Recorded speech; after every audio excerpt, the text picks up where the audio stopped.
Welcome to Therapy, Tech, and Takeout. We're a therapist and an entrepreneur trying to make sense of what the heck is happening in the world.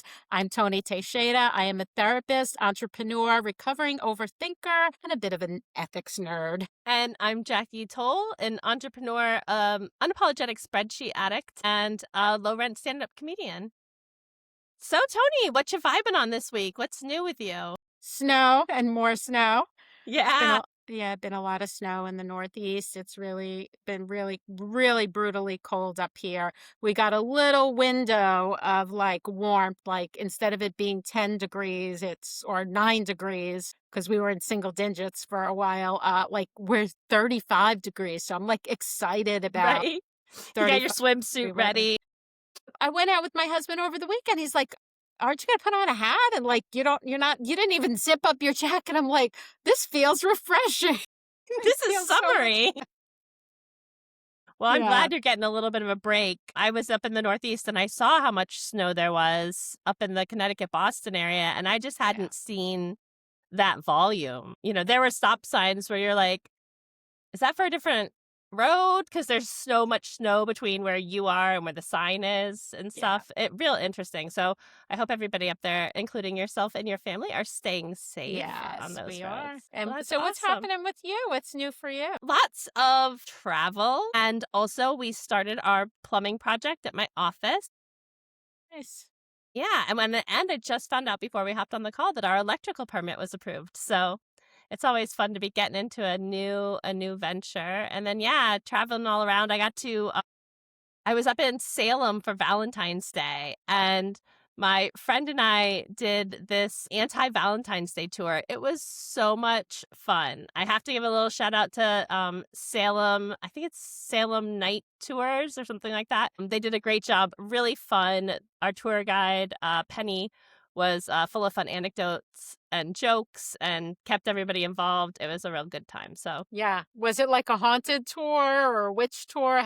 What did they? it had a little bit of that, but it was a lot about, like, I learned a lot about Puritan rules from back in, like, we think of Puritans as, like, you know, pretty strict, but they used to let unmarried men and women, like, share beds. And 2/3 of Puritan women were pregnant when they got married. Wow. So, like, Fun fact. right? There were a bunch of different things where it's like, that's not what I would have expected. But it was just really interesting. So it was mostly love sort of themed or relationships gone wrong sort of thing. Mm-hmm. But then there was a little bit of the witch history as well, the witch trial history. That's fun. I've never been to Salem. I really want to go. It looks like a really fun place to be. Well, yeah, I highly recommend it. It's a blast. Yeah. Well, great. I'm excited to jump into today's article with you about the Consumer Electronics Show that happened almost a month ago now. I don't know about you, but I used to get so excited for this time of year, the Consumer Electronics Show. Yeah. Do you have any of that feeling? Not on my bucket list at all. Where didn't even know it happened. I had to figure out what CES meant. That the article title assumed you even knew what those initials meant. So I was like, what is the CES thing in conference in Las Vegas? So that's how little on my radar it was. Well, that brings us to a good point. We should probably let you all know that this is an article titled AI Was Everywhere at CES, but the real innovation is human. It's by Macy Meyer, and it's from cnet.com. So we'll put the link to this in our article notes. But I had to tell you, my original experience with the Consumer Electronics Show was I didn't even get to go to it. But my husband, at the time, my ex-husband now, he was at it, and I was pregnant with our daughter and coming back from Tahiti, and we met, like, he left the conference and came over and met me at the airport, and it was like so fun. So that was like the first time I kind of like perked my ears up, and that was way back. I had to look this up, way back when the PlayStation 2 was just about to come out. Wow, that was the big news for that conference, probably. Huge. Right? And we had a video game store. Like, my ex-husband and his dad owned a video game store. And so that was why he was out there, and it was like a big deal. But it was a big deal for us too to learn about it. But I've always been fascinated by the different technologies, the new things that they show, some of them wild and bizarre, and some of them useful and practical. But I thought it was a fun little sort of diversion in the doom and gloom of some of the topics that we had. Yeah. But it also talks, so this author had never been to the show before. So this was her first time. And I think one of her big takeaways was that like AI was everywhere, but it was really just like a marketing catchphrase. Right, right. Yeah, I noticed that too. The one sentence that really stuck out to me, she wrote, too often AI isn't solving a real problem. It's simply a marketing strategy. And I thought, oh, wow, that is really a really big statement. And what we're looking at in terms of AI in this moment, and that it really is so explosive that it's not really Yeah. doing anything. We're just like, it's like something that gets marketed. Yeah, I was kind of unsettling to really think that it's not solving a problem because why were we going there in the first place with these large language models? No, it is interesting. And I can say a few years ago, I was in a role where we were acquiring software companies. And so I would go out to a whole bunch of different types of shows and look to, find companies that would be interested in being acquired. And it was really interesting to see the shift. We were out at one of the two big broadcast and television conferences in Amsterdam. And AI was everywhere on things where you're like, this doesn't even make sense or need to be here. But everybody was promoting how they could integrate AI. That made me think of, and that was 2 years ago. And now Yeah, here we are 2 years later. And it's still, so like, I started to right. think about where are we on the hype curve? Right. That's the hook. The hook is not the new thing, but how we can incorporate AI into the thing that really already exists. Right. Like the Like AI how can toothbrush. yeah. There was a whole list of Yeah. AI enabled things that I'm like, why? Right. Why even go there? But I think going back to, so I started really thinking about this, solving a real problem. Like, I think about that like in terms of marketing my practice. If I want to talk to my ideal clients, I want to talk about how I can help them solve a real problem. Like that's Right. what I provide. So that really made me wonder about what, like, yeah, is this all hype? Is this Yeah. all hype? Yeah.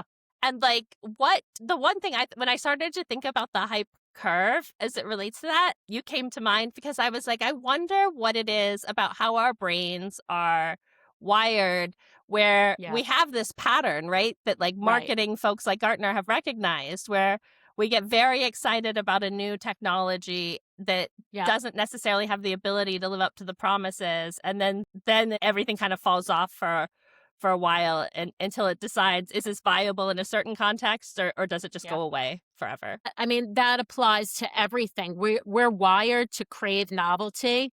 First of Yeah. all, anything that's new, we are going to check out anyway, and that's for safety. We're wired for novelty because we're wired for safety. It always goes back to that, Jackie. If you ever have a question about like how does this work in the brain, you can figure out how it has to do with safety, then like we're wired for it. And novelty really is that. It's like, oh, there's this new thing. Is it safe or is it not safe? Am I safe? Am I not safe? So novelty is going to bring up kind of that stimulation, which with it comes a dopamine hit, by the way, and hits our pleasure centers. So we're kind of wired for hype. We're wired for novelty in all areas. So a new product that has AI enabled or AI attached to it could feel new. And in the same way that I think some of the AI generated slop that we see, Oh, yeah. that continues to be novel because every image is novel. So you can imagine how drawn in and pulled in we Right. get. But there's always going to be habituation. Well, not always, because if every image is different, maybe not. Although I don't know, where we'll be on the habituation trail. But what happens is things they cease being novel because when we see them over and over again, then we habituate. So like there's the oldest studies in terms of habituation was like with babies, they would see a novel thing in front of their face and they would, kind of track how long are they looking at it Mm-hmm. and then how long it takes them to look away. So if they Oh, that's saw something interesting. that they've seen before, they're more likely to look away rather than look at it. So for novel things, we look at and pay attention to longer. This is salient and important.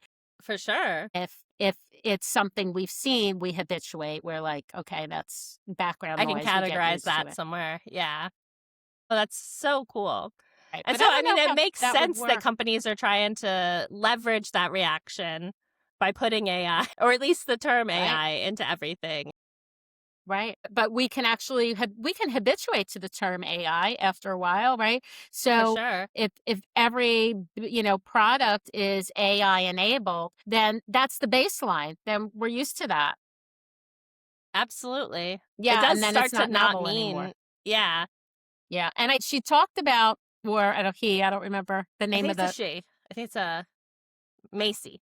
Macy. They talked about AI fatigue and gadgets because, like, yeah, and that made so much sense. Like, if every gadget is AI enabled, it's not really solving a problem. It's still the same product, but it's AI enabled, not Right. doing anything new or different. Then, yeah, I'm just going to habituate. I'm just going to get tired of it. Yeah. Is there a way to sort of leverage our initial reaction to something to kind of help tell whether um a product is really um like a meaningful move forward in the technology versus just sort of like an incremental upgrade with a lot of branding around it? Yeah. That's a really good question. I think that one of the things the article touched on was the potential for AI to be really helpful in neurological Yeah. research, Mhm. and that it's exciting in that it could push that forward because it's research. It's like on the back end. It's like not on the product end, but on the research end so that new products could be developed or new technologies or cures even, like things Yeah. that could be helpful. So I'm not sure, have we created everything that we need to create in the world? I I doubt don't it. know, but I doubt it too, right? Like there are problems that have yet to be, to be solved. I mean, like look at where we stand now. 25 years ago, social media was not a problem or didn't have problems that were attached to it. For sure. Right. So I don't know what that's going to look like in, in 25 years. But if it's something that you've seen before and it has AI attached to it, then it's not solving anything new. But I think that it really, instead of looking at the product, I think we have to look at what is it solving. And if it's something new that it's solving, then that's exciting. Right. That's really what the exciting part is here. Yeah, I mean, if you have a water pick and you have a toothbrush, like great, and then you have an AI powered one, okay, that's, how much better is that? I don't know, it's a little bit better, but the problem of how am I going to clean my teeth has been solved Right. eons ago by the toothbrush, right? Yeah, Yeah. absolutely. Well, it's interesting that you used the example of the toothbrush because that was the one that kept coming back to my mind. And I was thinking about how just putting AI and then even more broadly, like some of this like assistive technology into everything actually like are we enhancing our skills by doing it or is it actually making us like more reliant and dependent and less individually skillful? And I think about brushing your teeth, right? Like at some point in time you had to kind of know what 2 minutes felt like when you were brushing your teeth, right? Like, but like now you've got a toothbrush that tells you, every 30 seconds when to move it and, kind of everything. And I don't know what AI in the toothbrush would do, but it might make those incremental improvements. But you give me a regular manual toothbrush and I'm probably going to do a horrible job brushing my teeth, Mm-hmm. right? So I'm actually less competent at this underlying skill that I needed. Yeah, I mean, great point. The more assistive technology we have, the less competent we probably will be at those things unless we really stay aware of what that means. For example, you can use AI to program, make like new programs and apps and Yeah. things like that and blindly do it. But if you don't notice that the AI is making a mistake, like you kind of have to have the learning beforehand so you can problem solve and fix it and be able to feed the right information into it. If you don't, you're just going to kind of trust, okay, then this is right. And lo and behold, it's a financial program and the numbers are all wrong, or Right. whatever. And the same thing, like we might lose the ability if we rely on these technologies, like you said, to be present, to notice how long we're brushing our teeth, to understand why we're brushing our teeth, Yeah. I, how long 30 seconds or 2 minutes is. Like, it really does feel like our, relying on those things will reduces our cognitive load, which could be a good thing. For sure. But in the long run, if we're reducing too much, then what are we doing with our brains? Yeah. Yeah. I mean, it is a really interesting, I feel like we're heading, potentially, or like by outsourcing some of this stuff, we're becoming more and more like the people from Wall-E. Wally. Yeah, I would brought that up last Yeah, time. I was just thinking about those people this weekend too. But yeah, I think, because we just kind of are like, whatever, it says put the thing in my mouth, or, do this thing, and not really having that internal understanding anymore. So I just felt like that was sort of an interesting side note. I think the biggest thing that kind of came up for me, and I don't know about you, and I think you kind of alluded to this in the beginning, is are we using AI as like a distraction, and like talking about AI, and like talking about just kind of going down that rabbit hole, as opposed to like having deeper conversations about like the other existential crises that are impacting us? Well, I think AI it can be is turning out to maybe be an existential crisis. I just saw on the news they were talking to someone who said in 18 months, literally in like less than 2 years, we're going to see a whole swath of people really losing jobs, a change in industry that may be a paradigm shift because of AI, and that feels like an existential crisis to me, and it feels really big.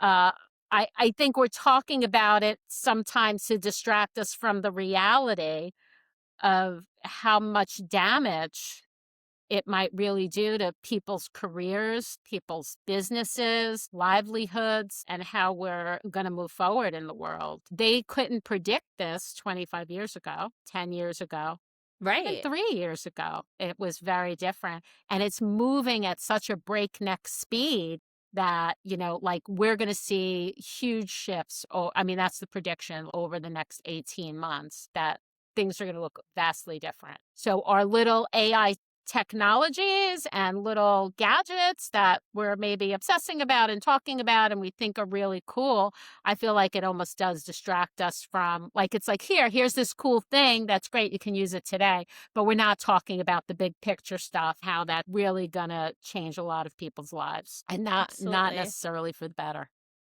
Absolutely. I don't know if for you, but when this article came up for me online, the article right underneath it was about, I didn't realize it had started another article until I had read a little bit of it, but it said using AI at work, they're finding makes people's days longer and more unpleasant. So it was, Harvard or Harvard Business Review was part of the study around some companies that implemented AI and didn't make people use it, but tracked how.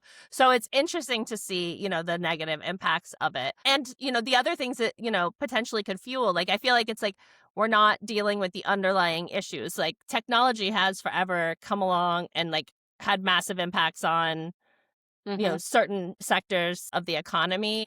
We've traditionally not done an awesome job of being able to help, individual people transition through that. And, AI takes up, massive amounts of power and water usage. And there's a lot of communities that don't want it in their community, sucking up all of those natural resources. And so I think, we're not having that conversation. Right. I feel like there's something, like when a company like tells you that they're putting AI in something, like we should make them justify like why, like why are you doing that? And not to mention, even if it's just your toothbrush, like that, who knows? Again, we go back to that stuff like with your Roomba and all that stuff. Who knows where that data goes? Who has access to it? What gets leaked? All that kind of stuff. So, I think that there's a lot of big concerns Mm-hmm. that we're not talking about as people get kind of lost in this AI hype.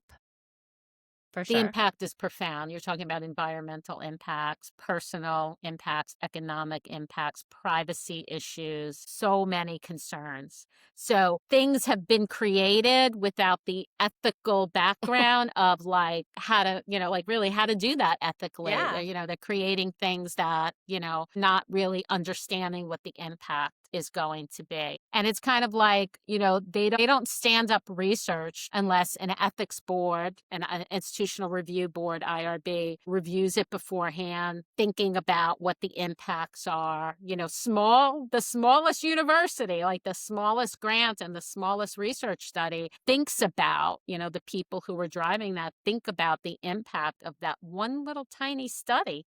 Oh, yeah. Things are being created. Just because you have the technology doesn't mean, you should use it. Right. Doesn't mean it's safe. Doesn't mean that it shouldn't be thought through. And we're not thinking that through. Do you think it's just like a matter of sort of sector maturity? Like have this, like in medicine and mental health, in the mental health profession, and in the research, for the sciences and the research, like perhaps because those are, more established, Mm-hmm. I don't know what the right word is, enterprises versus tech. But like tech's not new, right? Like it's not like a brand new thing as an overarching sort of, and like why has like this ethical regulatory framework, why do you think it hasn't made it there? Money? Yeah. Money. Oh, Money. good. Yeah, no, you're You probably safety would agree and money. with me, right? Yeah. You say it, and it's like, yeah, of course. Yeah, it's like about how fast can you make money, and things move quickly, and faster is better in business. For sure. Even if it's going to let it break and then we'll fix it later. Yeah, but move we can fast and break things. Yeah, and we can make money in the interim. So the goal that's driving it is, can I sell more toothbrushes? Not, can I make people's lives better? Yeah. And because we crave novelty as human beings. Yeah. Yeah, I want that like kind of new toothbrush because it's new. Absolutely. Yeah, and That then makes complete sense. then you get the hit when you see it. You get the hit over and over again as you're maybe thinking about it. Maybe you impulse buy it, and then you get a few hits when you first use it, and then it sits on your counter because, you got to fill it up and you got to do a bunch of things with it and you have to program it. So the novelty can like draw that out a little bit. Yeah. But, I was just thinking as we were talking about like kind of the waste of resources, I'm seeing like a lot of people posting pictures on social media of like, you can ask your AI, your ChatGPT, to make a picture of you doing your thing. Have you seen this? This is like a new trend. Yeah. Yeah. Like people So at as their desks and stuff. Yeah. So Yeah. as we're talking about it, I didn't do it. I find it interesting. I'm looking at other people that I know. I'm like, oh yeah, like kind of captures who they are. But I'm thinking about like the silly little things that we do, that we just kind of like do. It's no big deal. It's kind of fun.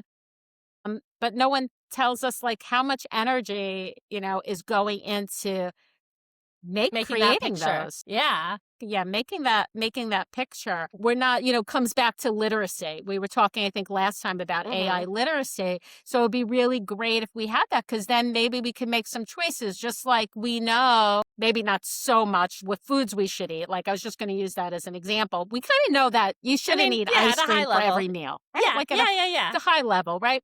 And we have some understanding of that, and we can make choices based on that, because some of us have some literacy right about nutrition, like sugar, fat, salt, things like that. Mm-hmm. So we know we shouldn't eat ice cream all day long. There's no literacy on this. There's no literacy about how this is affecting our lives, our communities, our future. And so people are using it like it's a toy. Right. And it might have a bigger impact than just kind of picking up a deck of cards and playing, or, like kind of playing a video game or something like that. For sure. Or watching a TV show. Does that make sense? Yeah, absolutely. Yeah. Absolutely. What do you think about this like AI literacy stuff? I feel like we should do something about it, Jackie. We keep talking about it. It does feel like, yeah,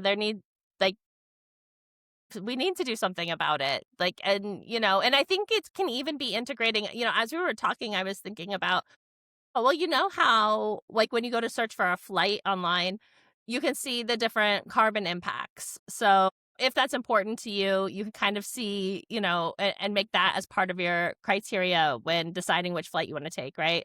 I don't know that, as much as I care about the planet, I don't know that I've ever paid a ton of attention to it, because like flight and price or times and price usually matter more to me in the moment. But perhaps like, leveraging the technology from that to like be able to give you like this is how much like you used, in your ChatGPT or whatever in the last month or something. Like, I feel like there should be like a way to Yeah. leverage technology that exists to kind of give some visibility into that, kind of like your screen time report, but for for generative AI LLM type tools. It would be cool if there was something like that. That would be great. That really would be to get, even though you don't use that when you book your flight, it's there. You It's notice it. there, yeah, and I do notice it, yeah, and I will say there are times where it's definitely influenced me away from, like, an option that I wasn't already in love with, but I've been like, "Oh, I've used that as the thing to make me decide not to take a flight." Yeah.